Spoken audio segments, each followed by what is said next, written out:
Buenas noches, damas y caballeros. Soy Fabián Ortiz. Agradezco su atención. Y bueno, vamos a entrar en materia.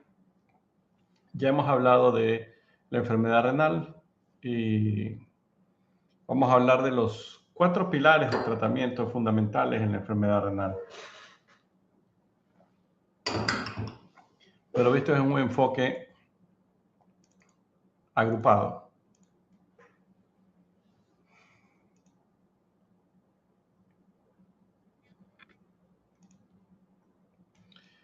Bien, y como ven ustedes en la pantalla, nuevos tratamientos en enfermedad renal del bloqueo del sistema renina-angiotensina a la era de los 4 pilares.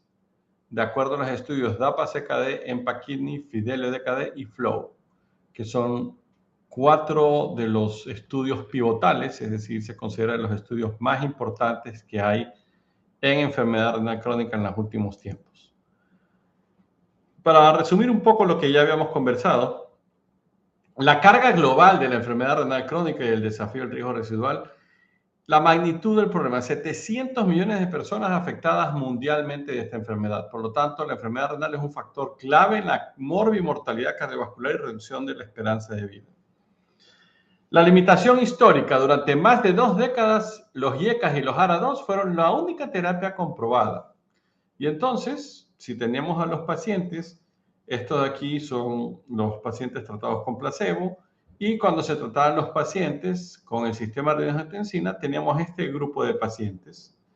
El problema es que los pacientes que están aquí en naranja son aquellos pacientes de que a pesar de haber sido tratados, igual tenían problemas en el tiempo. Y esto es lo que estamos cambiando. Entonces, el primer estudio, el DAPA-CKD, DAPA viene de dapagliflozina y CKD de Chronic Kidney Disease o enfermedad renal crónica, rompe por primera vez el paradigma de la diabetes, es decir, el primer gran avance independiente en cuanto a los medicamentos que ya no solo son para pacientes diabéticos, sino para pacientes no diabéticos. Es decir, por eso se dividía pues, en pacientes con diabetes tipo 2 y sin diabetes. Y la intervención de este ensayo clínico grande era dapagliflozina 10 miligramos versus los pacientes que tenían placebo. Por lo tanto, era el estándar del tratamiento en esa época versus el estándar de tratamiento más dapagliflozina. Y el hito que marca este ensayo clínico es que es el primer gran ensayo de resultados renales con un ISGLT2 diseñado para evaluar la eficacia independientemente de la glicemia. Es decir, aquí no interesaba la glicemia como en otros estudios que se usaba dapagliflozina. Aquí interesaba el desempeño renal que tenía el medicamento. La hipótesis consistía en que si la nefroprotección de los ISGLT2 se debe a cambios hemodinámicos y no a la simple reducción de glucosa, los pacientes sin diabetes también deberían beneficiarse. Claro, hemos hablado que los ISGLT2 ofrecen nefroprotección. Y eso le ofrece nefroprotección a todos, independientemente si el paciente es o no es diabético. De esta forma, entonces, ¿qué población estudió? La población que se estudió era una población de pacientes de riesgo moderado alto con tratamiento de base, porque recordemos que el único estándar de tratamiento en ese momento, cuando fue hecho el ensayo clínico, que fue hecho más o menos durante la pandemia, era IECAS y ARA2, porque no existía nada más como nefroprotección. Hubo un total de 4.300 pacientes, el 32% de los pacientes no eran diabéticos. La tasa de filtración glomerular estimada era de 25 a 75, o sea, estadios 4, 3B, 3A y 2. La albuminuria de 200 a 5.000, es decir, albuminuria estadio A2 y A3. Y la terapia de fondo, aparte de ya estar controlados desde el punto de vista de los parámetros metabólicos, tenían dosis estables de IECA o ARA2. ¿Qué se encontró? El hazard ratio era de 0,61. Quiere decir que la reducción del riesgo relativo del 39%, que es detener el declive sostenido de la tasa de filtrado glomerular en más de un 50%, o el inicio de tratamiento sustitutivo renal o muerte por causas renales o cardiovasculares. Quiere decir Si nosotros vemos esta curva, los pacientes que usaban placebo se morían más que los que usaban dapagliflozina. Por lo tanto, aquí había una reducción importante del riesgo de estos resultados primarios, que sean ya sea afectación del filtrado, muerte o inicio de diálisis. El número necesario de tratar era bajo, o sea, con solo 19 pacientes ya preveníamos un efecto primario.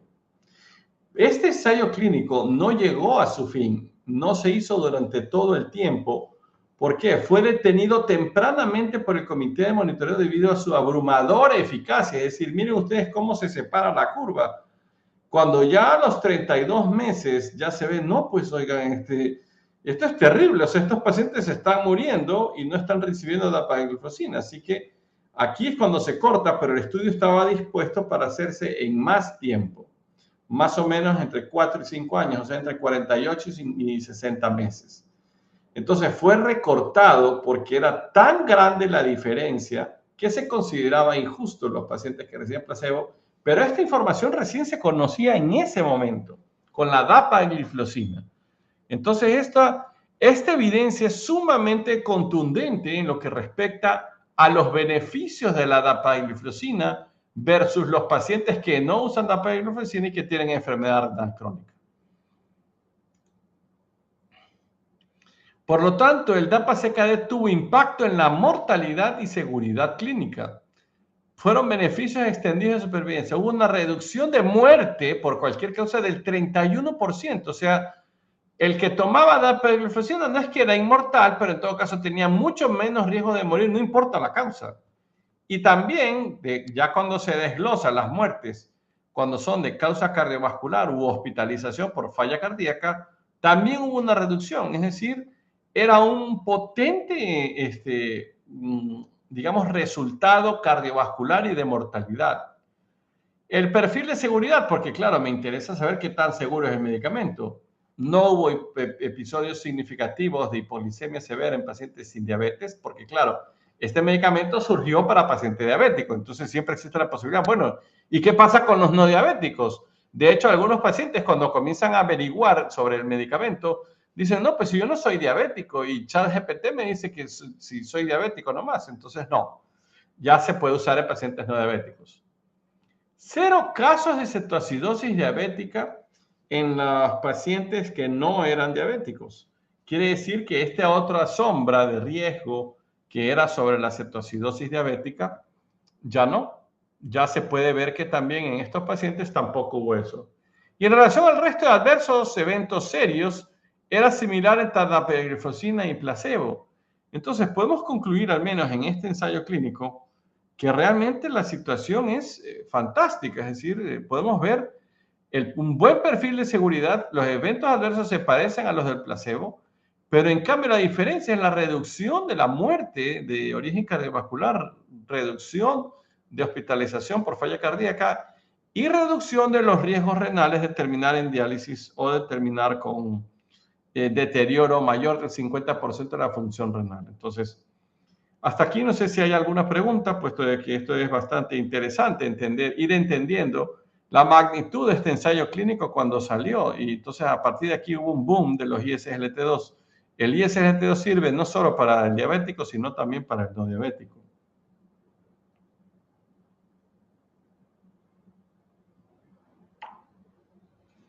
Bien, continuamos entonces con el siguiente ensayo clínico. Este fue con dapagliflozina. Y en este caso vamos a hablar de la empagliflozina a través del ensayo clínico EMPA-KIDNEY.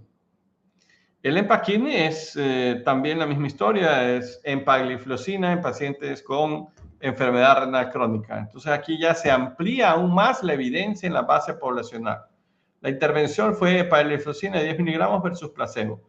Este ensayo clínico corrió de forma más o menos similar, por lo tanto no había tanta evidencia todavía con la dapagliflozina, no se publicaban los resultados, entonces ya los pacientes estaban enrolados en el ensayo clínico. El objetivo era evaluar la eficacia y seguridad en una población de enfermedad renal aún más amplia, diversa y representativa del mundo real, porque recordemos de todas formas que un ensayo clínico El ensayo clínico suele seleccionar mucho los pacientes, pero no. En este caso, tenemos más más grupos de pacientes. Así que empujaban los límites fisiológicos hacia tasas de filtración glomerular más bajas, es decir, para beneficiar aún más personas, y el hecho de desafiar el requisito de la macroalbuminuria, es decir, querían pacientes con mucha proteinuria, como se puso en el DAPA-CKD, pero en este aquí se puso personas con menos proteinuria aún. Entonces, si nosotros vemos, el diseño era radicalmente inclusivo, es decir, abarcaba fenotipos de enfermedad renal excluidos de otros ensayos clínicos. 6.000 pacientes, 54% sin diabetes. Ojo, volvemos a lo mismo, mucho más pacientes sin diabetes. En el grupo 1 se enrolaron a pacientes entre 20 y 45 de filtrado glomerular, incluso sin albuminuria. Y en el grupo 2, pacientes de 45 a 90 de filtrado, en que tenían que tener una albuminuria superior.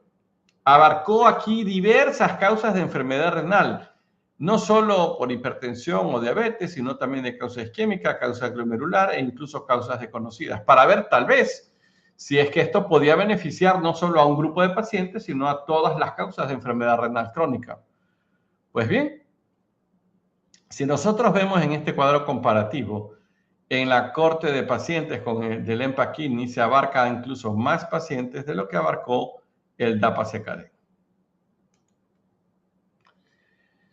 La prevención sólida de la progresión renal, la reducción del riesgo relativo del 28%. Volvemos a lo mismo. Si nosotros vemos la curva de separación para ver el resultado primario, que es la progresión de la enfermedad renal hacia enfermedad renal terminal, caída sostenida de la tasa de filtrado, más del 40% de pérdida, muerte renal o muerte cardiovascular.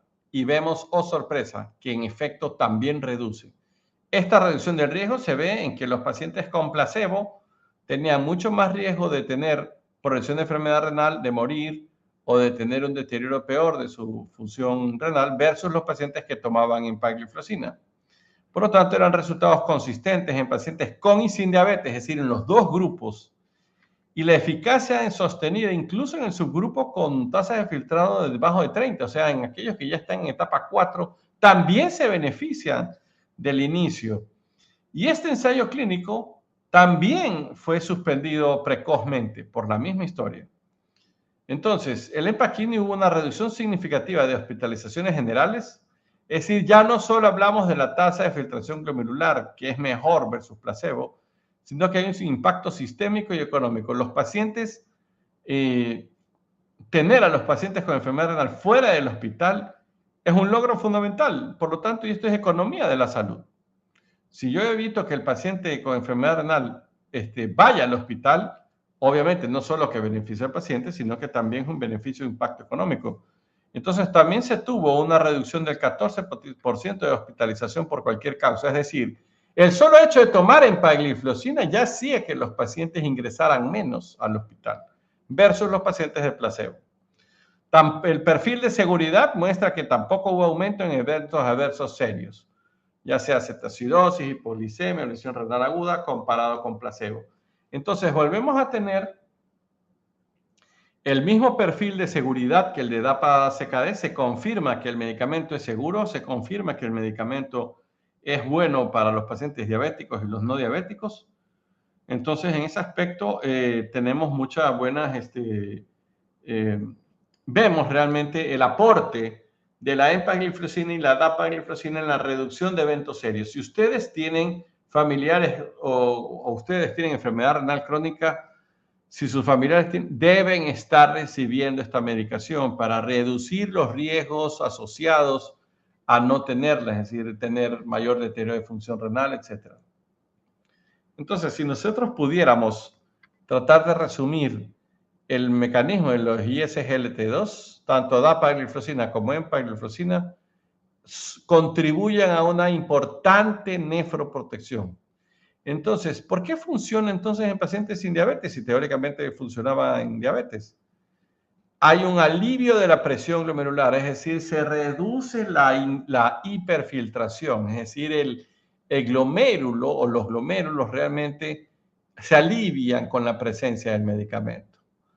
Hay un aumento en la entrega de sodio de la mácula densa, produciendo mayor natriuresis, por lo tanto el sodio se escapa, y si se escapa la presión arterial baja, el paciente tiene menor carga de trabajo renal. Hay una restauración del reflejo que causa la vasoconstricción adaptativa periglomerular, es decir, la vasoconstricción de la arteriola aferente con vasodilatación postglomerular. El resultado final, hay una reducción mecánica drástica de la hipertensión del glomérulo, eliminando el estrés del glomérulo. Por lo tanto, de manera que hacemos que el glomérulo reduzca la presión intraglomerular y el glomérulo esté mucho más aliviado, se puede decir, y no esté hiperfiltrante, que es lo que al fin y al cabo daña el glomérulo en el largo plazo. Así que este mecanismo de acción, reduciendo la presión intraglomerular clásico en los ISGLT2, es una de las circunstancias que permite considerar la conservación de la función glomerular en el largo plazo.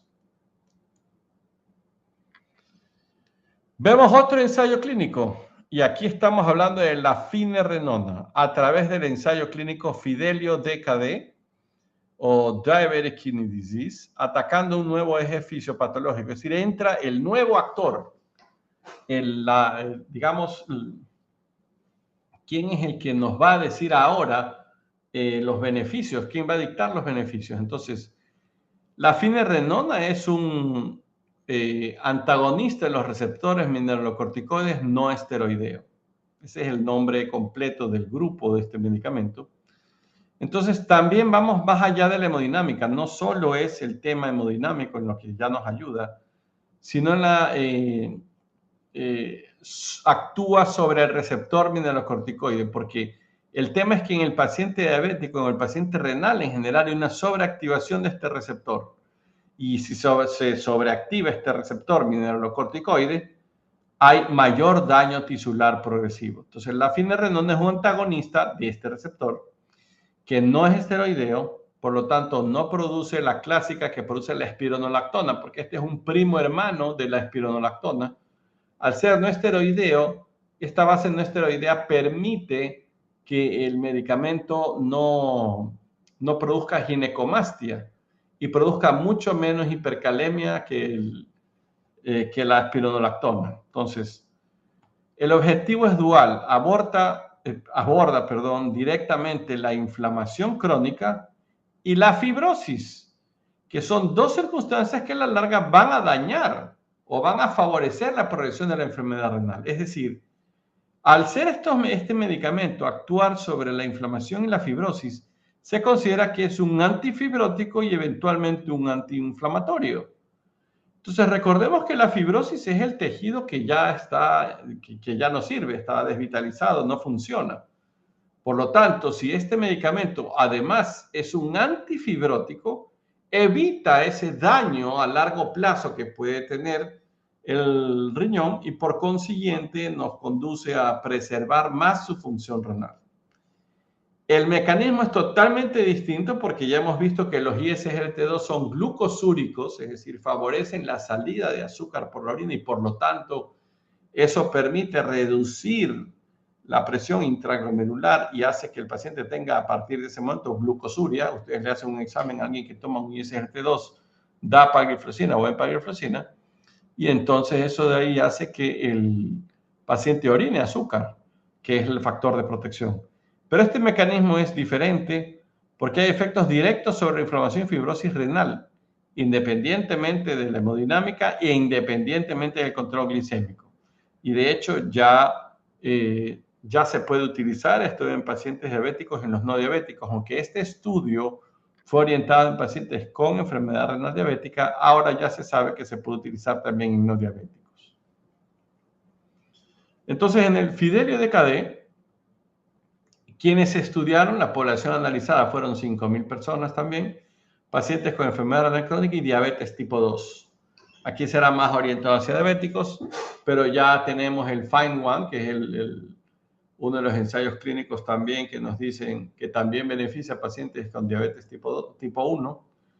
Entonces, pacientes con neuropatía diabética comprobada y bloqueo del RAS.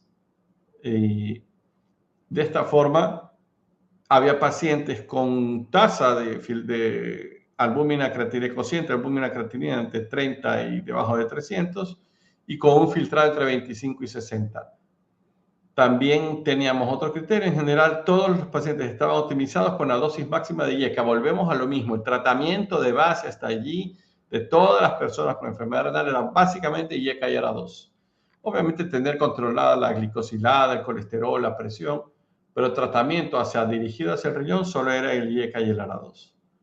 Pues bien, ¿cuáles fueron los resultados del ensayo clínico? Hubo una reducción combinada renal y cardiovascular. El resultado primario era la reducción del 18% de falla renal, caída sostenida de la filtración glomerular o muerte renal. Por lo tanto, si comparábamos el placebo versus estos pacientes, también tuvieron una reducción. Quiere decir que el paciente que tomaba placebo tenía más posibilidades de empeoramiento de función renal o de muerte de sus riñones. Y el objetivo secundario también era el éxito a nivel cardiovascular. Hubo una reducción de los parámetros cardiovasculares un 14% versus placebo. Y esta reducción era reducción de muerte, reducción de infarto agudo, reducción de ictus y reducción de hospitalización por insuficiencia cardíaca. Entonces, quiere decir que esta población, aquellos pacientes que recibían el medicamento, tenían mucho menos riesgo tanto desde el punto de vista renal como desde el punto de vista cardíaco. Entonces, el Fidelio nos deja un manejo práctico y de seguridad. Recordemos que el perfil de seguridad aquí tiene que ver mucho con la hiperpotasemia por ser un medicamento parecido a la espironolactona, que es un ahorrador de potasio. Así se supera el temor asociado a los famosos antagonistas de los mineralocorticoides por el potasio alto. ¿Cuál fue la incidencia de hiperpotasemia? En finerenona 11% y placebo 4%, pero esto es en relación a los números, pero si vemos el impacto clínico, la tasa de discontinuación del fármaco debido a la hiperpotasemia fue solo del 2%, o sea, solo el 2% de los pacientes hubo que descontinuar el medicamento versus finerenona que se descontinuaron en 0,9%, o sea, solo hubo una diferencia de un 1%, es decir, una diferencia muy baja de qué pacientes tuvieron que suspenderse el medicamento. Entonces, quiere decir que realmente el medicamento fue muy noble y que la presencia de hiperpotasemia fue verdaderamente baja. Por lo tanto, como se concluyó en el ensayo clínico, la finerenona permite tener eventos predecibles, es fácilmente monitoreable y manejable en la práctica ambulatoria sin anular los masivos beneficios antifibróticos a largo plazo. Por lo tanto, paciente con enfermedad renal crónica, con o sin diabetes, se puede beneficiar perfectamente del uso de finerenona para reducir los eventos cardiovasculares y renales. Continuando en el patrón del tercer, ya hemos visto el primer pilar, los ISGLT2, el primer pilar son los IECAS y ARA2, el segundo pilar, los ISGLT2, el tercer pilar es la finerenona y vamos al cuarto pilar, en el ensayo clínico FLOW. El FLOW, aquí vamos a hablar de los péptidos, es decir, de los antagonistas de los receptores del glucagon-like peptide tipo 1 en nefrología. Aquí ya también se cruza la frontera, no solo ya es un tema metabólico y propio de los endocrinólogos, que ellos fueron los primeros que comenzaron a utilizar esto en pacientes diabéticos. Pero con el FLOW, ya cuando sale el FLOW ya nos dice, oigan, ya no solo es un medicamento para diabéticos, sino que los pacientes renales no diabéticos también se pueden beneficiar. El FLOW constituye, por lo tanto, el primer ensayo clínico enfocado específicamente en resultados renales primarios utilizando un agonista del receptor GLP-1 como la semaglutida a dosis de 1 miligramo por semana en pacientes con diabetes tipo 2 y enfermedad renal crónica. Control glicémico, pérdida de peso, protección cardiovascular y un endpoint de protección renal. Entonces, estos agonistas del receptor de GLP-1 ya habían mostrado señales de reducción de albuminuria en ensayos cardiovasculares, es decir, ahora estamos hablando de riñón, pero el FLOW se diseñó para el impacto a nivel del riñón. Ya no impacto sobre diabetes ni impacto cardiovascular, porque presentó ya beneficios en estos dos. Entonces, como se vio, bueno, en esos ensayos clínicos que había beneficio con esos dos apartados, entonces se diseñó para poder incluir personas con enfermedad renal crónica. También un número muy significativo de personas, de 3.500 pacientes. En el endpoint primario, es decir, la protección renal profunda, hay una reducción del riesgo del 24% en relación a los eventos renales mayores. Inicio de falla renal con un filtrado debajo de 15, la necesidad de diálisis, necesidad de trasplante, o reducción sostenida del filtrado más allá del 50%, o muerte por causas cardiovasculares o renales. Quiere decir que las personas que utilizaban el semaglutida a dosis de 1 miligramo por semana hubo una reducción del riesgo del 24%. Entonces, si yo voy sumando cuánto le voy reduciendo de riesgo a los pacientes, entonces estoy hablando de un beneficio verdaderamente fantástico. Es decir, voy reduciendo con IECAS y ARA2, reduzco más con ISGT2, reduzco más aún con la finerenona y ya la cereza del pastel reduzco más con el semaglutide. Entonces, la intervención con semaglutide enlentece la pendiente de pérdida de la función renal a largo plazo, cambiando la trayectoria anatómica del daño del riñón diabético. Por ejemplo, en esta curva aquí, para ejemplificar, la tasa de filtrado glomerular, esta es la línea en placebo.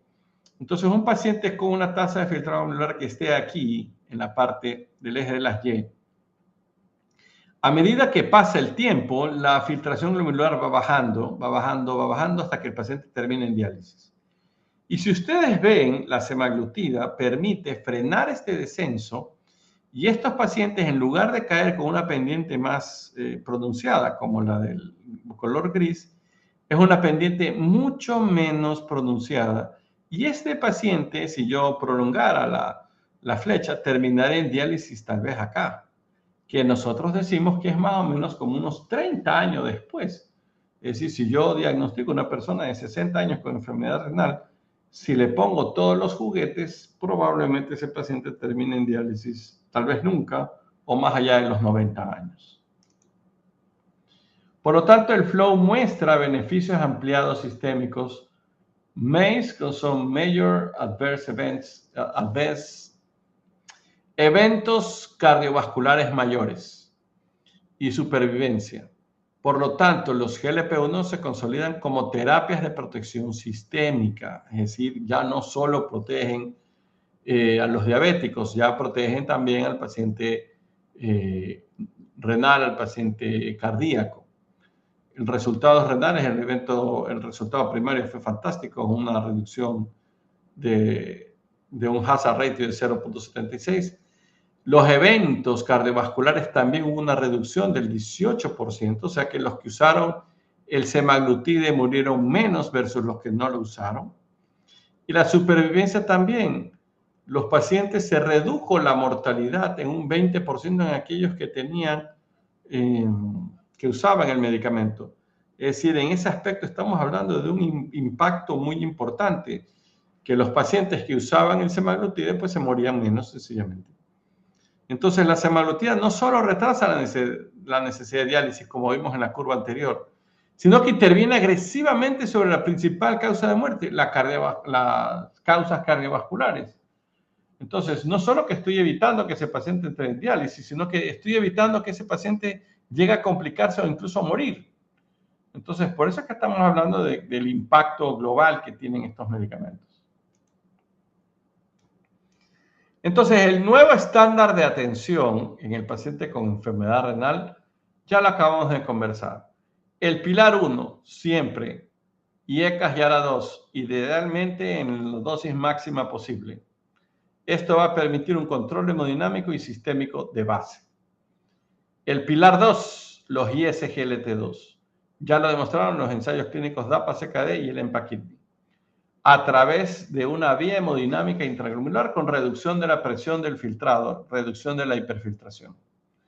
El tercer pilar, los antagonistas receptores mineralocorticoides no esteroideos como la finerenona, demostrada a través del ensayo Fidelio-DKD, a través de la vía antiinflamatoria antifibrótica directa.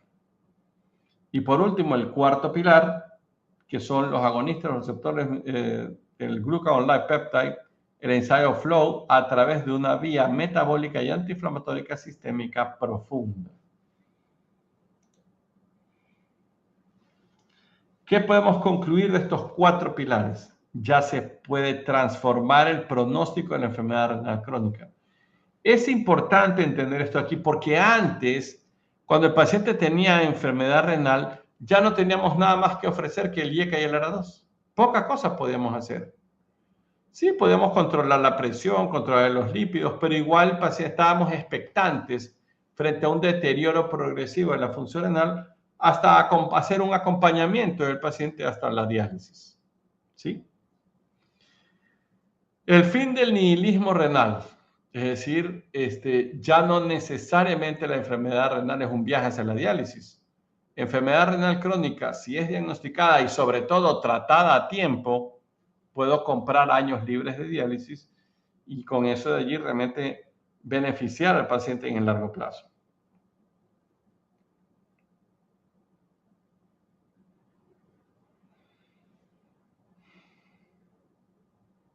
Bien.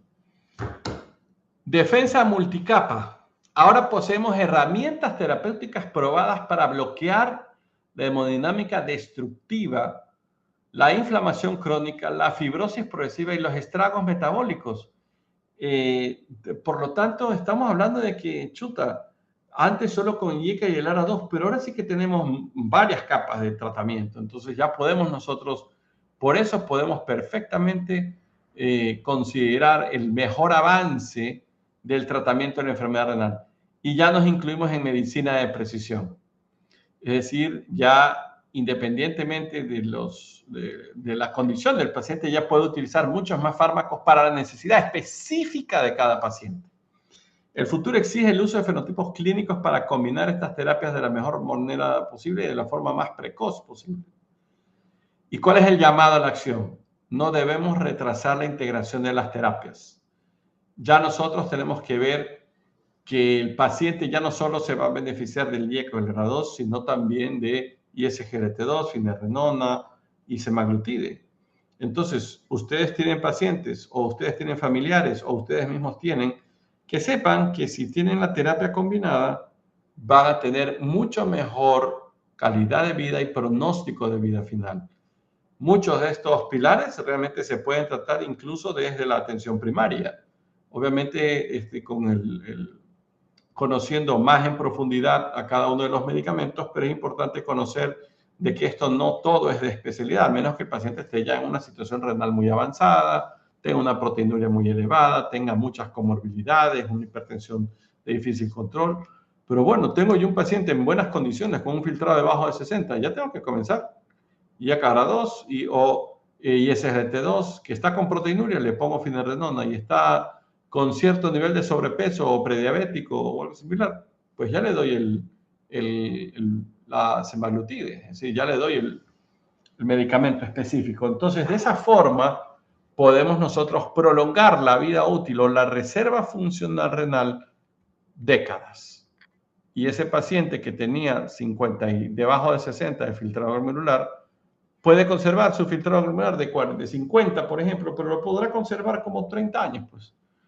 Entonces, en ese aspecto sí es un gran avance. Entonces, sí quería ver si alguno de ustedes tiene alguna pregunta sobre los 4 pilares de tratamiento, tanto de los IECA ARA2 y SGLT2, finerenona y el semaglutide. Si alguien tiene una pregunta.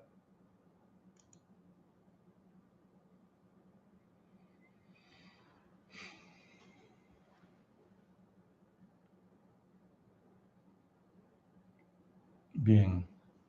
Pero veo con preocupación de que no preguntan mucho, ¿no? Bien, estamos 22 personas conectadas. Entonces, si no hay preguntas, pensaré que ya son unos expertos en el manejo del paciente renal con IECA ARA2, y todos los juguetes, como se dice, ¿no?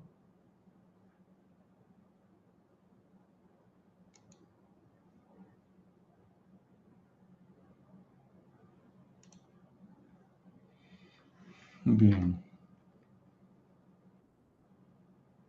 ¿Hay algún criterio para que uno de estos medicamentos no se prescriba? Qué buena pregunta, Wendy Massa. Wendy Mafalda Massa Quispe pregunta, ¿hay algún criterio para no dar alguno de estos medicamentos? Pues la verdad que es una pregunta excelente. Déjame.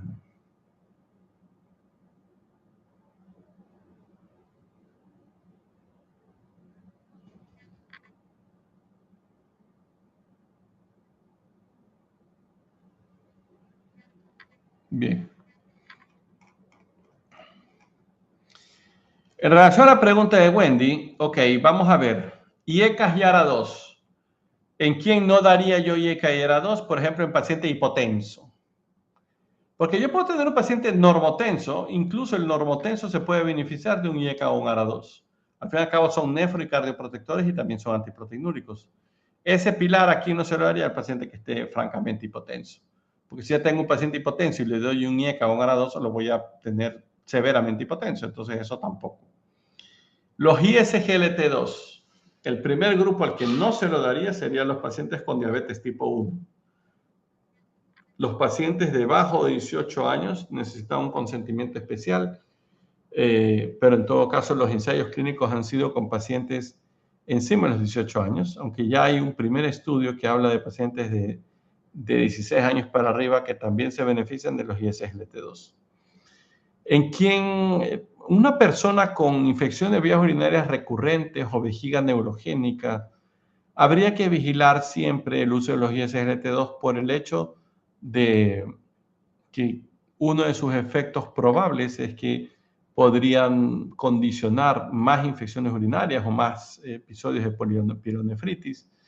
Por lo tanto, este grupo pequeño de pacientes con vejiga neurogénica o con pielonefritis a repetición tendría que usarlo con la máxima cautela posible el grupo de los ISGLT2. La finerenona, ¿en quién no la utilizaría? En el paciente que está basalmente con el potasio alto. Estos pacientes que tienen el potasio alto sí representan un problema porque si ya partimos de potasio alto y le damos un medicamento que podría subir el potasio a pesar de que lo sube muy poco, entonces tendría que tener muchísima cautela en ese tipo en ese grupo de pacientes. Y aunque la finerenona no baja, no es un antihipertensivo, a algunos pacientes que son hipotensos les puede bajar ligeramente la presión arterial. Entonces, y el semaglutide, ¿a quién le daría? Primero al paciente que ya está flaco. O sea, pacientes de bajo peso no debería dárseles semaglutide porque existe el riesgo de que puedan llegar a desnutrición. Porque el semaglutide al fin y al cabo puede condicionar una reducción progresiva del peso. Entonces ese grupo de pacientes tampoco se beneficiaría realmente porque podría representar un riesgo. Así que Wendy, espero haber podido responder tu pregunta.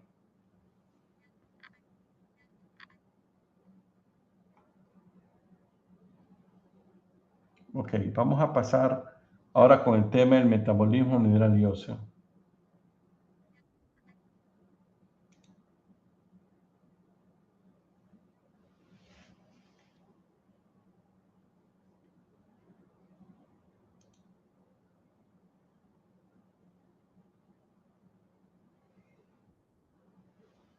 ¿Cada cuánto debemos monitorear creatinina y potasio después de iniciar un IECA? Bien, Helen. Bien, Helen nos pregunta, ¿cada cuánto es la monitorización? Si estamos, bueno, vamos a desglosar tu pregunta, tu interesante pregunta, Helen Dalesca. ¿Cada cuánto podemos monitorear creatinina y potasio después de iniciar un IECA? Normalmente se dice alrededor de entre 4 y 6 semanas porque es el tiempo de máxima impregnación. No tiene mucho sentido hacerlo antes de las 6 semanas para ver el impacto. De todas formas, el impacto sobre el potasio, porque ya se le dice al paciente que trate de consumir menos potasio, pero se espera que estos pacientes puedan tener una modificación de su creatinina de un 20 a 25%. Es decir, los pacientes que comienzan a usar un IECA en hora 2, puede subírseles la creatinina a ese porcentaje. Claro que eso nos puede asustar, pero en el transcurso del tiempo eso se regula mejor y ya desaparece ese efecto sobre el filtrado glomerular. Entonces, si se le da un IECA o un ARA2, vamos a asumir que es por hipertensión. Si la hipertensión es grado 1, o sea, es inicial, entonces con que verlo cada 3 meses ya tendría yo suficiente. Pero si el paciente tiene una función renal y les da un IECA o un ARA2, yo lo vería en 3 meses para ver el impacto, que se tome la presión en casa, etc. Si es por enfermedad renal crónica, lo vería en menos tiempo, para ver en unas 6, máximo 8 semanas, para ver el impacto, qué tal le fue, si la dosis es correcta, si la presión arterial está bien controlada. Y después de las 8 semanas iniciales, entonces ahí sí pautaría ya, según el resultado, cada cuánto lo vería, si cada 3, cada 4 o cada 6 meses.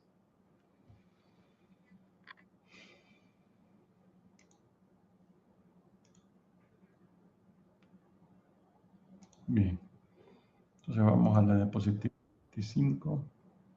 De nada, Helen.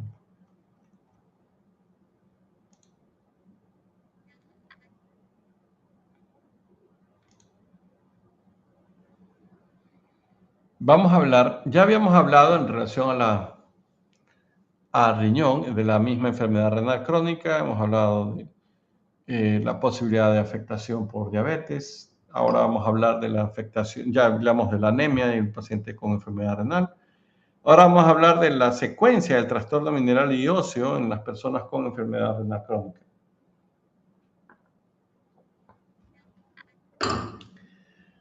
Bien. Por eso es que el paciente con enfermedad renal crónica hay que tener la perspectiva muy clara de todas las partes involucradas en el paciente renal. Y la parte del trastorno mineral y óseo también es una parte importante. En primer lugar, tenemos la retención del fósforo. El descenso del filtrado glomerular reduce la excreción renal de fósforo. El fósforo se elimina. El fósforo puede considerarse un producto de degradación de las proteínas, por ejemplo, que se debería eliminar por la vía urinaria. Pero ¿qué pasa cuando nuestra tasa de filtrado glomerular no funciona? No está bien. Entonces ahí tenemos esta retención de fósforo. Esta retención de fósforo, ¿qué ocurre? Aumenta el FGF23, el Fibroblast Growth Factor 23, que lo que trata de hacer es compensar y mantener un nivel de fósforo adecuado, pero inhibe la vitamina D activa. Es decir, ya nos afecta el metabolismo de la vitamina D o el calcitriol, que es la vitamina D activa. Entonces, de ahí tenemos la parte 3, hay disminución del calcitriol. ¿Y qué pasa cuando disminuye el calcitriol? Hay una menor absorción intestinal de calcio y hay hipocalcemia relativa. Y además, esto a su vez, cuando ya hay hipocalcemia y menor absorción de calcio por disminución del calcitriol, nos conduce a un hiperparatiroidismo secundario, que es cuando la PTH se eleva para compensar y ya se pueden haber nódulos autónomos. Entonces, sí es importante aquí identificar que el paciente con esta retención de fósforo, pero yo pusiera aquí antes del 1, que ya se sabe el estadio inicial, lo que hace que se retenga fósforo o que comience el descenso de la filtración es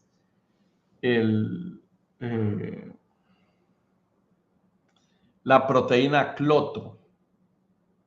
Se los voy a poner en el chat. Es un tema ya de investigación, pero cuando puedan, chequen, ahí está el cloto, KLOTHO. El cloto es, digamos, la proteína de la eterna juventud, ¿sí? Entonces, esto quiere decir que las personas que comienzan a disminuir el cloto son las que van a tener más problemas y que van a comenzar a retener fósforo, se eleva el FG23, baja el calcitriol, produce aumento del aparato hormona, Después de esto ya comienza a subirse más el fósforo, hay calcificaciones vasculares y llegamos a muchos más inconvenientes. Así que lo ideal es tratar de conservar el cloto para evitar toda esta secuencia de problemas. El cloto, como decía, se considera una de las proteínas de eterna juventud. Y el cloto, por ejemplo, ¿cuándo se reduce? Cuando la gente duerme menos. Los que duermen menos de 8 horas tendrán menos cloto, o sea que se envejecerán más rápido. Mucho alcohol y mucho cigarrillo y mucho vape producen reducción del cloto y por lo tanto se envejecen más rápido. Y son las circunstancias de las que más afectan el cloto.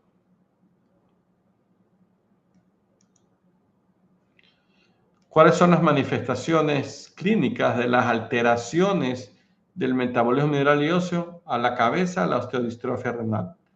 Antes esto era un capítulo, un apartado entero, pero ahora ya se sabe que es una parte de un mismo problema, que es la afectación mineral y ósea del paciente con enfermedad renal crónica.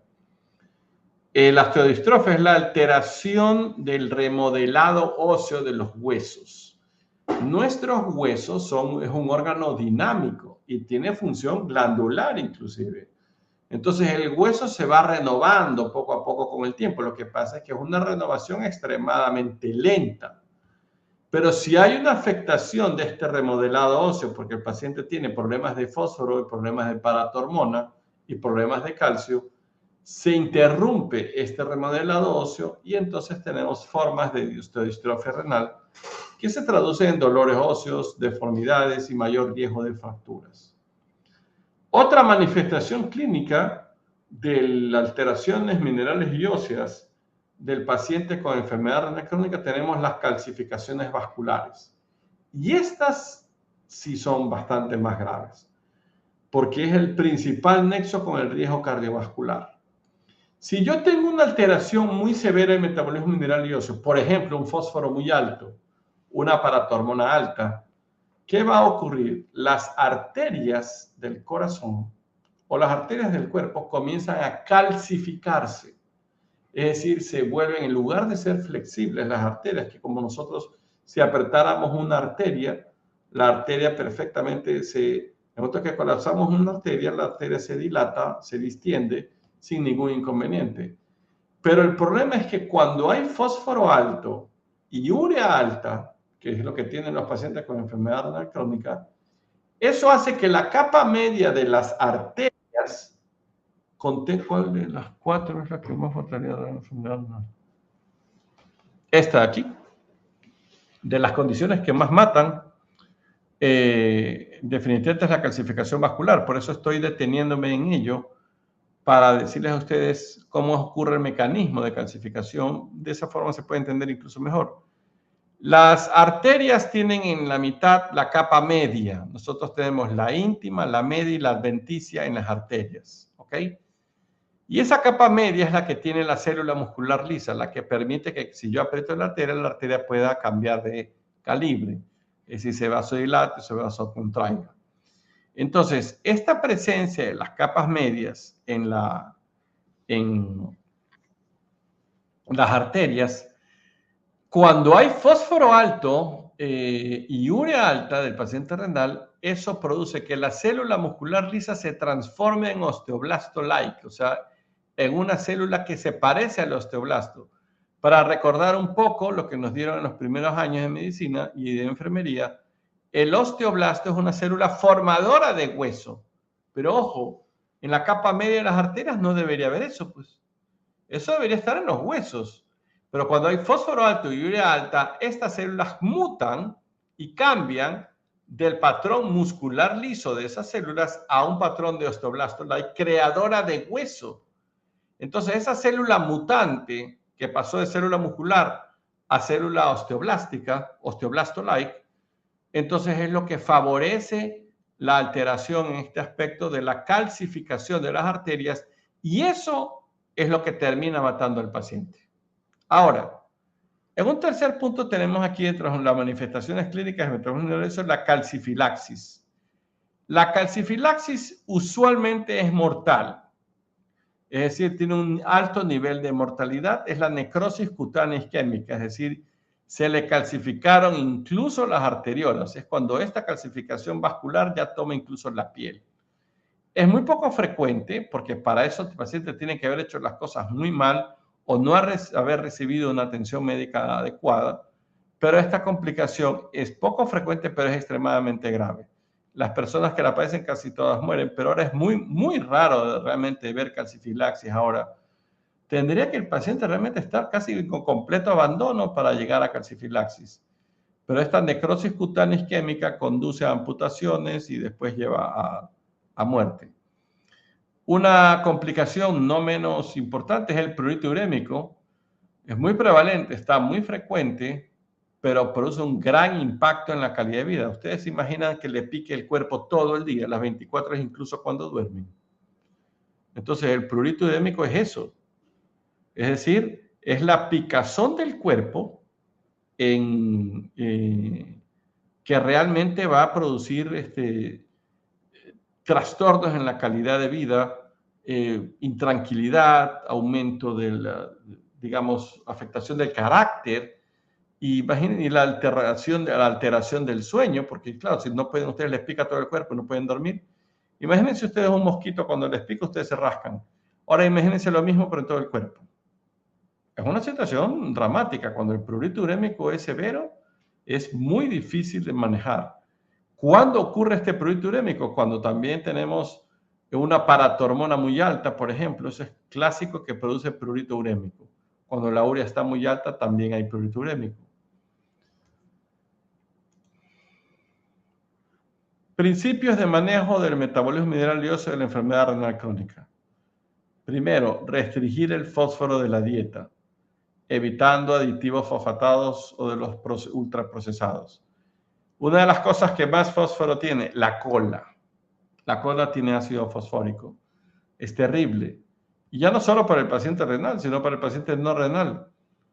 Ojalá que las 21 personas que están conectadas ahora, dejen de tomar cola a partir de mañana, porque si no se van a envejecer y pueden ser pacientes renales. Cristina nos pregunta en relación al prurito urémico. Bien. La pregunta es, doctor, ¿el prurito empeora con la alimentación? Claro, si yo como cosas con más fósforo, si como cosas con más urea, sí, puede empeorar, definitivamente puede empeorar el prurito urémico. Otra de las cosas que empeora el prurito, pero eso ya no es urémico, es la bilirrubina alta. En personas que además de diálisis estén con cirrosis, chuzo, y sí la situación es terrible, la bilirrubina alta también produce prurito. Entonces, lo primero que hacemos es restringir el fósforo. Al restringir el fósforo de la dieta hay que evitar los aditivos. Cuando ustedes vean un ultraprocesado que dice ácido fosfórico o fosfato de algo, eso de ahí es terrible para la salud. No lo consumo. O desaconsejo completamente consumirlos, y peor para menores de edad. Entonces, para restringir el fósforo, básicamente tenemos la dieta en el paciente con enfermedad renal crónica. En el paciente en diálisis, la forma de eliminar el fósforo está a través de la diálisis misma. La diálisis, uno cuando hace diálisis, el filtro de diálisis permite reducir el fósforo, pero a veces eso es insuficiente. Entonces necesitamos quelantes del fósforo. Quelantes del fósforo, al decir quelantes, quiere decir que son captores. Entran por la boca, captan el fósforo de los alimentos que hemos consumido y uno los puede defecar. Entonces, lo que pasa es que los quelantes se dividen en quelantes de fósforo a base de calcio y los que no son a base de calcio. A base de calcio, el carbonato de calcio. Pero los no cálcicos en la cabeza están el Sevelamer, que aquí se comercializa como Ranlat o Renvela o Renagel. Entonces, esos dos productos, tanto los quelantes de fósforo a base de calcio y los no cálcicos, los dos van a reducir el fósforo. Y recordemos que el fósforo es el principal factor mediador para las calcificaciones vasculares, que son las que van a terminar matando al paciente renal. Entonces, además de restringir el fósforo, una de las cosas que más fósforo tiene, como dije, ya es la cola, tenemos los lácteos y tenemos el verde. Son ahí tres, aunque hay otras cosas con fósforo, pero en la dieta ecuatoriana, imagínense ustedes, a un maná va a decirle que no coma verde, chuta, lo vamos a tener complicado y difícil allí, ¿no?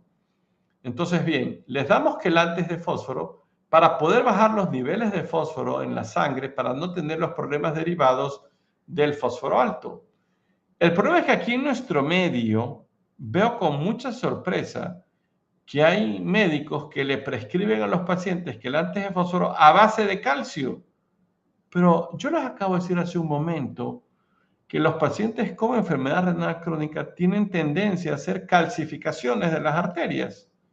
Entonces ahora imagínense ustedes que mis arterias están calcificadas y encima vengo yo y le doy a mi paciente más calcio. Entonces, chuzo, lo voy a calcificar más.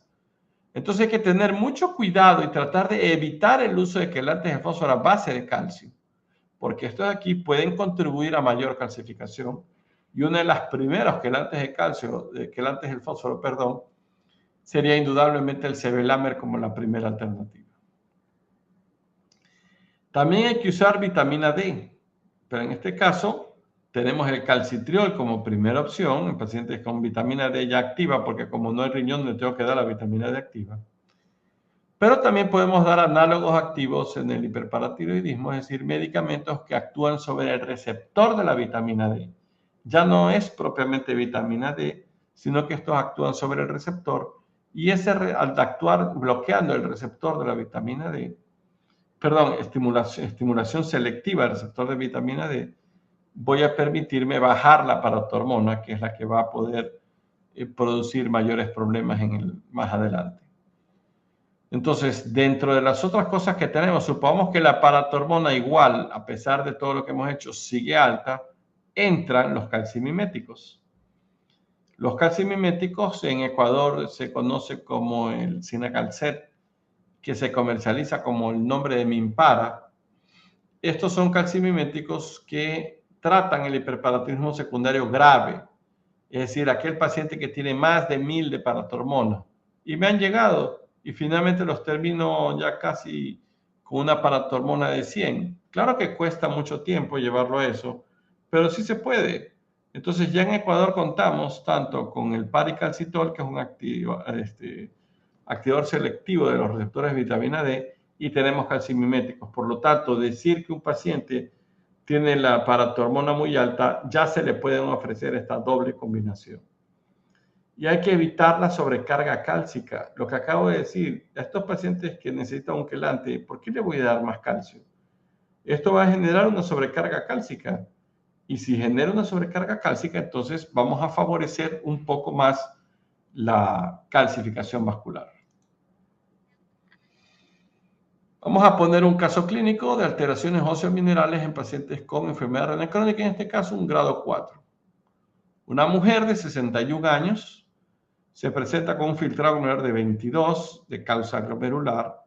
El calcio corregido por albúmina está en 8,6 miligramos de decilitro, el fósforo en 5,2, paratormona intacta en 310 y la vitamina D en 14.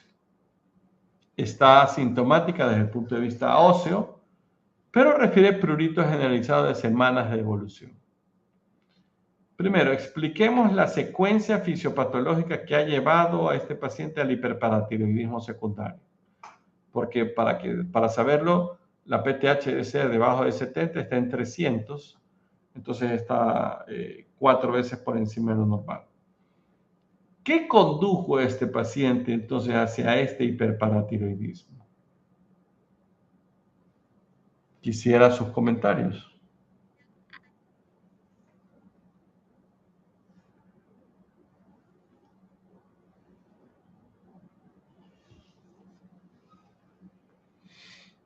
No hay, o sea, no sabemos cómo llegó entonces. Y bueno, el principal factor disparador fue el fósforo alto. Entonces,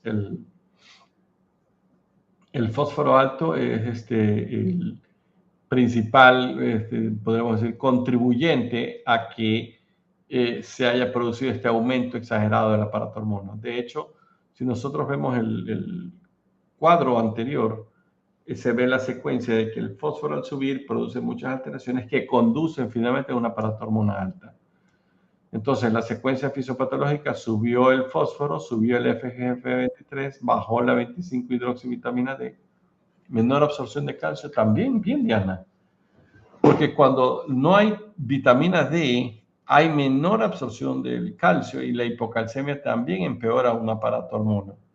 El calcio es uno de los frenos de la paratormona, por lo tanto, frente a una hipocalcemia, también va a haber un disparo de la paratormona.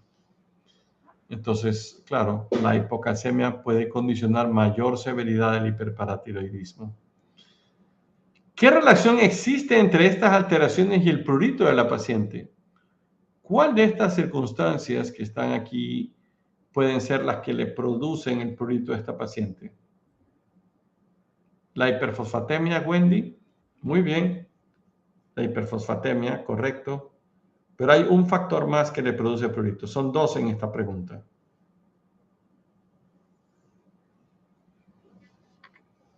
Vamos, no hay muchos datos, o sea, toxinas urémicas, elevación de la PTH. Justin tiene la respuesta. Calcio elevado no produce Jocelyn prurito. Y en este caso el calcio no está elevado, está en el límite bajo. Yo diría que está hasta abajo el calcio corregido, o sea, es un calcio bajo. Aquí los dos que contribuyen al prurito son el fósforo alto y la paratormona alta. Así es, Diana, el hiperparatiroidismo puede producir prurito. Entonces, ¿pero qué tendría que hacer yo? Pues para ya identificar. Entonces la pregunta es, ¿qué relación, ¿qué relación existe entre estas alteraciones del prurito? Bueno, pues el fósforo alto puede producir prurito y la paratormona alta puede producir prurito. O sea que estos son los dos mecanismos por los cuales esta paciente tiene prurito de semanas de evolución. No es de hoy, tiene ya tiempo. Y en efecto, para llegar a estos valores, esto no es de 2 días, esto ya tiene meses. ¿Qué medidas terapéuticas y en qué orden plantearíamos inicialmente para tratar a esta paciente que tiene el calcio en el límite bajo, fósforo alto, paratormona alta y vitamina D? Quelante es el fósforo, restricción de fósforo, reducción de ingesta de fósforo, dieta baja en fósforo, restricción de fósforo. Perfecto, primer paso correcto. Tenemos que reducir el fósforo de la dieta. En efecto, así es. Entonces tenemos que hacer una anamnesis alimentaria y saber tal vez dónde está la fuente de fósforo de la paciente. Entonces nosotros tenemos que recordarle al paciente, corregir la deficiencia de vitamina D. Sí, Diana, eso es otra de las cosas. Entonces, primer punto, reducir el fósforo de la dieta, indiscutiblemente. Segundo punto, entonces, ya aquí tenemos varias opciones. Diana nos decía corregir la hipovitaminosis D. Así es. Quelantes del fósforo, así es, Justin. Si ya le dije, y a pesar de decirle eso, parece ser que no, el problema no es la dieta, entonces tenemos que agregar un quelante. ¿Qué quelante de fósforo le agregaríamos aquí? Quelante de fósforo sin calcio. Pues sí, tenemos el calcio, está de todas formas, el calcio está en el límite bajo, pero está dentro de lo normal. Y el fósforo se va a beneficiar más con el quelante sin calcio. Y vamos a evitar las calcificaciones más adelante. Y será muy eficaz en el manejo del fósforo. Bien, ya corregimos entonces el fósforo. Y hemos bajado la ingesta de fósforo también. ¿Qué más le hacemos? Diana, como decía hace un momento, corrige la 25-hidroxi, ok. En este caso está deficitaria. Una de las posibilidades es darle vitamina D para mejorar este valor de aquí. Pero ya además de eso de allí, que es una buena alternativa, porque el valor normal de la 25-hidroxi, análogo a los activos bueno, más que análogos activos, lo que, claro, o sea, el activador selectivo de la vitamina D, aquí es donde entra ese de allí. ¿Por qué? Porque si yo le doy el paricalcitol, voy a mejorar los niveles de paratormona intacta. Van a bajar los niveles de paratormona y va a mejorar el calcio sin darle calcio. Para que ustedes comprendan una parte importante, por ejemplo, de la dieta que yo como, vamos a suponer que yo como 100 gramos de queso y que supongamos de que esos 100 gramos tienen 100 gramos de calcio ese queso. Yo no voy a absorber el 100% del calcio de ese queso. Yo voy a absorber el 40, 50% del calcio de ese queso y el resto no lo voy a poder absorber, se me va a ir por otro lado. O sea, normalmente se va por las heces. Pero ¿qué pasa si yo tomo vitamina D? Si yo tomo vitamina D, le estoy dando una orden al intestino y le digo, oye, intestino, absorbe más calcio del que estás acostumbrado a absorber. Entonces uno aumenta la absorción de calcio. Entonces este paciente, más que darle calcio, si yo le doy este activador selectivo de la vitamina D, que es el paricalcitol, voy a reducir la paratormona, voy a hacer absorber más calcio de la dieta y voy a mejorar el valor del calcio ligeramente. Pero no le estoy dando suplementos de calcio. Bien, entonces ya le dimos esto, ¿ok? Ya tenemos entonces el tratamiento de este paciente. Pero supongamos, vamos a retorcer un poco más. Supongamos de que este paciente le doy el paricalcitol, le mejoré el fósforo, le mejoré el calcio, pero sigue la paratormona en 300. ¿Qué más le pudiera dar?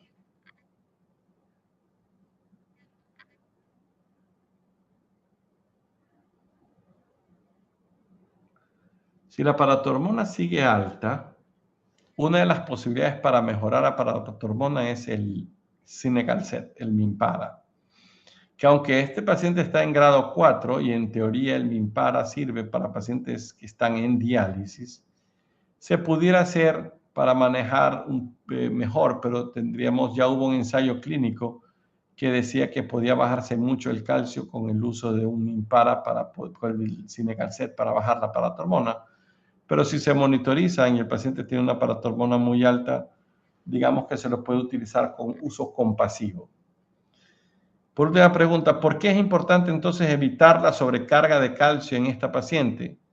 Claro, porque una solución es, bueno, le doy más calcio, si subo el calcio, le bajo el fósforo, le corrijo la paratormona y ya está.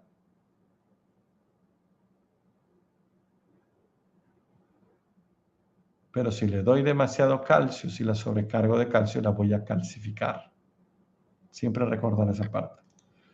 Entonces, en cuanto a los puntos clave de esta parte de aquí, la enfermedad cardiovascular es la primera causa de muerte en la enfermedad renal. Hay que evitar el renalismo, es decir, solo enfocarnos en el riñón. No, hay que enfocarnos en el corazón y las causas de enfermedad que alteran el tema cardiovascular. En la anemia renal siempre hay que corregir primero prevención de la litiasis. Sí, claro, también disminuir la ingesta de calcio, de suplementos de calcio sí disminuye eso, pero el paciente con litiasis sí debe tomar alimentos con calcio. En la anemia renal hay que corregir el hierro para poder corregir la hemoglobina. No hay que normalizar la hemoglobina. Recordemos que si yo normalizo la hemoglobina, voy a tener problemas más adelante. La alteración mineral y ósea, que es Chronic Kidney Disease, Metabolism and Bone Disorders, combina calcio, fósforo, PTH y vitamina D con enfermedad ósea y calcificación vascular. La calcificación vascular es el nexo principal entre la enfermedad mineral ósea y el riesgo cardiovascular y la muerte. Este sistema cardiovascular, anemia y alteración mineral ósea están interconectados y deben abordarse de forma integral, no por separado. Por eso en el ejemplo que les puse, está todo en un mismo paciente. Bien, seguimos abordando condiciones y entonces vamos a conversar de alteraciones metabólicas, electrolíticas y nutricionales. Aquí vamos a reconocer la fisiopatología clínica y manejo agudo y crónico de hiperpotasemia, que es una de las circunstancias más importantes porque la hiperpotasemia puede matar. Comprender causas y consecuencias de acidosis metabólica, identificar desnutrición calórico-proteica y la sarcopenia, manejar de forma racional la sobrecarga de volumen, integrar el manejo de la diabetes y la hipertensión como comorbilidades centrales. Causas y factores favorecedores de la hiperpotasemia. Recordemos que el potasio es de un fuerte componente intracelular, es decir, dentro de la célula hay muchísimo potasio, fuera de la célula hay poco potasio, pero esta diferencia, dentro de la célula tenemos más de 100 miliequivalentes y circulantes son solo de 3,5 a 5 miliequivalentes. Entonces, pero cuando hay menor excreción renal, cuando hay alteración de la excreción de potasio, entonces esto favorece la hiperpotasemia. ¿Por qué? Porque se han reducido el número de nefronas funcionantes. Como no todas funcionan, entonces hay menor excreción renal. El uso de fármacos, como por ejemplo IECAS o ARA2 o antagonistas mineralocorticoides o la misma finerenona, pueden contribuir a una hiperpotasemia. Los antiinflamatorios contribuyen a hiperpotasemia. La acidosis metabólica también es un factor que desplaza potasio del intracelular al extracelular. Y entonces eso, si tenemos más potasio circulante, definitivamente es un problema. Dietas ricas en potasio. Frutas, verduras, frutos secos y sustitutos de la sal. Los sustitutos de la sal, como por ejemplo hay una sal de potasio que se está vendiendo en supermercados. Esa sal es muy buena para el hipertenso y es muy buena para el paciente con función renal normal.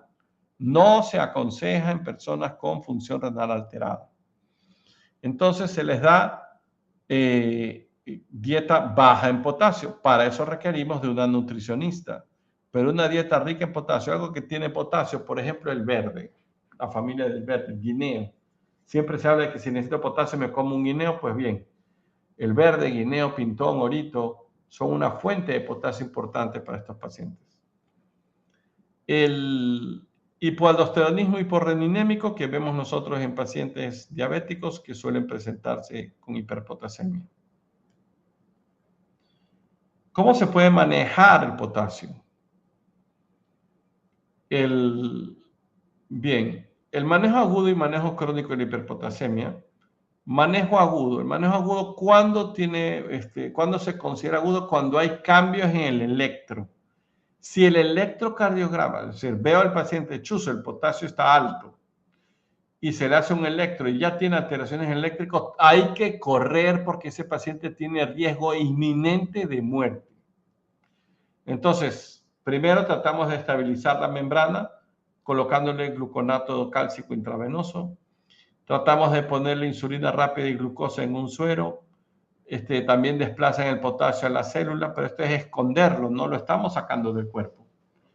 Pero a estos pacientes se les da salbutamol, una nebulización de salbutamol para tratar de meter el potasio, porque si el potasio sigue saliendo de la célula, va a haber un paro cardíaco, porque hay una inestabilidad en la membrana miocárdica. Entonces, si hay una inestabilidad, alteración eléctrica, la alteración eléctrica me conduce a arritmia, la arritmia conduce a la muerte. Los diuréticos de ASA, estos sí pueden sacar potasio, sirve a través de la orina. Podemos dar captores de potasio. Hablamos hace un momento de los quelantes del fósforo, ¿no? Que son el calcio, o sea, los que están a base de calcio y los que están a base de sevelamer. En este caso hablamos de captores o quelantes de potasio.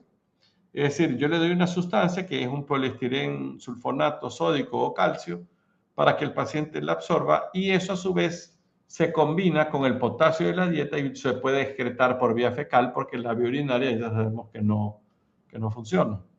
A ver, se me fue una pregunta. Las soluciones despolarizantes se administran simultáneamente al gluconato.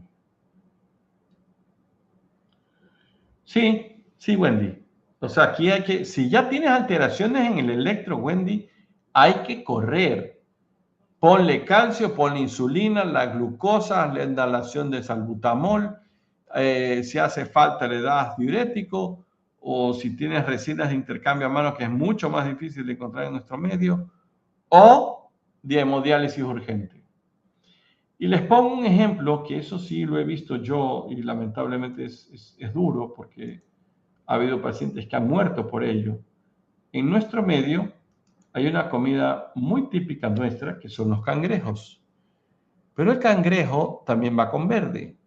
Y usualmente la combinación de cangrejo que tiene mucha sal, potasio y el verde que también tiene potasio, la combinación en algunos casos que he visto yo han llegado a ser mortales. Vamos a poner un ejemplo. Paciente que se hace hemodiálisis lunes, miércoles y viernes. Se hizo hemodiálisis lunes, miércoles y viernes y el sábado se va de cangrejada. El sábado. No va a ser diálisis el domingo, va a ser diálisis el lunes.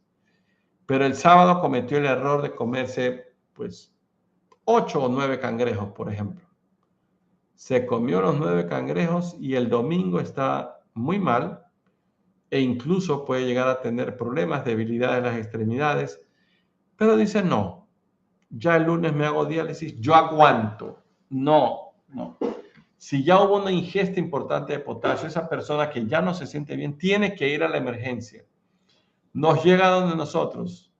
Entonces, paciente en diálisis que no se siente bien, viene el domingo, es el día largo, el día que no tiene diálisis, se siente mal. Bueno, exámenes en laboratorio, ¡pum! Potasio de 7,5. Chuzo, electrocardiograma, ¡pac! Alteraciones del electro, corre. Mientras estamos poniendo el calcio, el salbutamol, la insulina, la glucosa, ya estamos llamando al personal de diálisis que tiene que hacerse diálisis urgente si no se muere. A veces ha ocurrido que el personal, claro, estamos hablando domingo 3 de la madrugada, saca pues al personal de diálisis a toda prisa y hasta que se prepare la máquina y todo, a veces el paciente ya se muere esperando. Pero estamos hablando, esperó 2 o 3 horas, ¿no? O sea, tampoco es una espera de un día. A menos de que ocurra de que esto de aquí pase en horario diurno, justo cuando está el personal de enfermería, de diálisis listo, cosas así, bueno, ahí sí he visto yo que viven. Pero un paciente de hemodiálisis que llega en un horario malo, sin el personal, el paciente se muere. Lo cual es triste que se haya muerto. Recuerdo tanto el caso de un paciente que yo tuve. Este señor, definitivamente, si hubiera sido el Chavo, hubiera dicho, no me simpatizas. Yo no le simpatizaba nada a él porque yo siempre le decía, oiga, señor, Byron se llamaba, tiene el potasio alto otra vez. ¿Qué pasó, doctor? Es que me comí unos cangrejos el sábado. Oiga, pero está pasando ya esto muy frecuentemente y el paciente casi todos los fines de semana se iba de cangrejo. La única temporada en la que estábamos bien con él era cuando había veda. Imagínense ustedes. Entonces, este paciente hubo un día que llegó y estaba muy, muy mal. A él le tocaba diálisis en el segundo o en el tercer turno y dijo, no, doctor, necesito que me hagan el primero, que me siento pésimo. Yo dije, uy, Dios mío, el potasio, ¿cómo estará? En efecto, le hicimos un electro cuando llegó y el electro era terrible. Una arritmia ya preparo cardíaco. Después nos dimos cuenta que el paciente tenía casi 8 de potasio. Lo dializamos, saqué a un paciente que para cambiarle de turno y decirle, no se haga diálisis ahorita que tengo un paciente de extrema emergencia. Y le salvamos la vida no una, sino varias veces. Llegó un momento en que cuando él llegó al centro de diálisis, también por nueva transacción, no tenía ni una máquina libre porque llegó un día, en un momento que no era su turno. Y entonces estaban los pacientes dializándose y el paciente no se sentía bien. Yo le dije, váyase a la emergencia. El centro de diálisis queda por el Hilton Colón y de ahí a la clínica Kennedy es muy cerca. El paciente entonces fue a la clínica Kennedy y en la clínica Kennedy cuando llega el paciente le da el paro cardíaco y se murió. Entonces, claro, pero era como la quinta vez que cometía el mismo error. Entonces eso ya no es cometer un error, eso ya es, digamos, ya es un patrón, ¿no? Entonces queda de experiencia de que el manejo agudo de la hiperpotasemia debe ser extremadamente rápido. Potasio alto, cambios en el electro, se puede morir. Entonces, si el paciente nos dice, ¿sabe qué? Ya no me responden las piernas, uy, Dios mío, la despolarización de la membrana está terrible. Ese paciente viene subiendo y de repente se le para el corazón, ¿no? Entonces, y sacar de un paro a un paciente con hiperpotasemia, que pues a veces ha pasado que lo saco del paro y ¡pum! Se vuelve a parar. Pero claro, pues, ¿qué fue lo que le hice el paro cardíaco? El potasio alto, ¿y cómo se lo estoy sacando? Solo se lo puedo sacar por diálisis. Claro que hay momentos en que ya le pongo gluconato, insulina, glucosa, salbutamol y a pesar de eso sigo sin bajar el potasio, sobre todo si está muy alto. En relación al manejo crónico, lo primero es la prevención, pues hacer la anamnesis alimentaria y decirle al paciente, oiga, lo que usted está comiendo, esto que está comiendo tiene muchísimo potasio. El verde, por ejemplo. Los cítricos también es un, comedor compulsivo de naranjas, por ponerles un ejemplo, ¿no?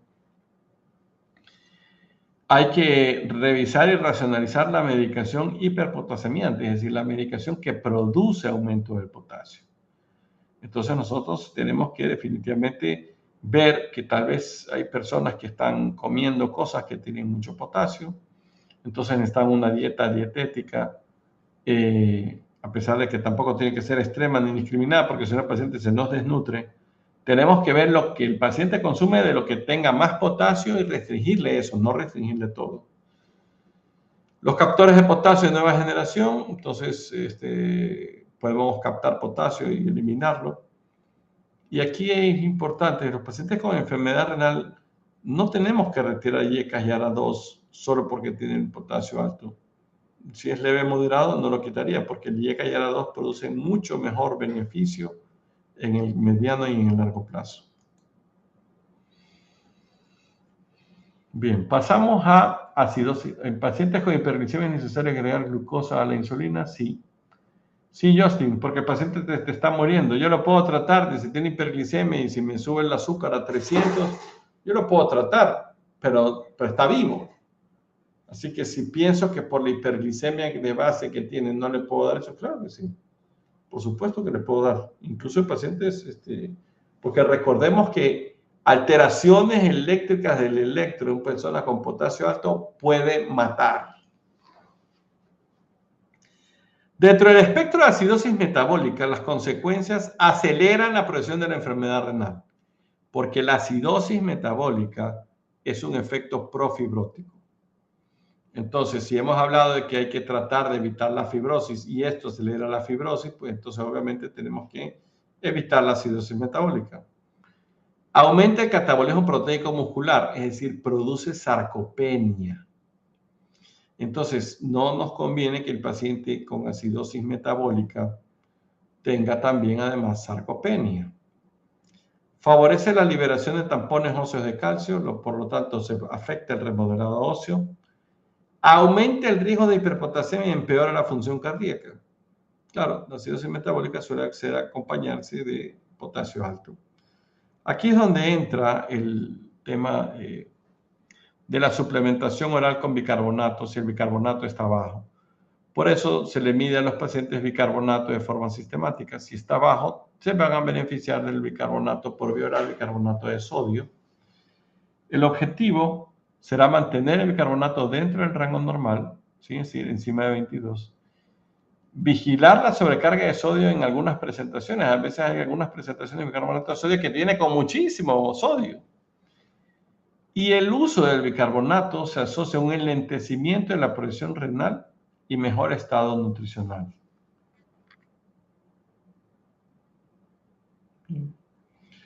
Siendo las 10:30, entonces vamos a dejar el resto para la última clase, de que vamos a hablar ya de acidosis metabólica y de la parte nutricional también. ¿Hay alguna pregunta?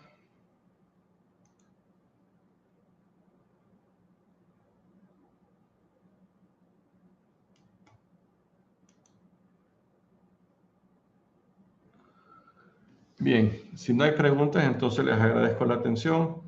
En la próxima clase no sé exactamente qué día va a ser, porque tengo a mi padre con problemas de salud, por lo cual les pido disculpas que a veces el retraso es por motivos de él, y él mañana se interviene, tiene 90 años, esperemos que vaya todo bien. Así que ya hablaré con André para que él les informe cuándo se va a dar la última clase. Les agradezco su atención.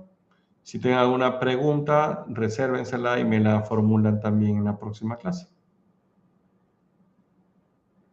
Gracias y buenas noches. Que la fuerza los acompañe.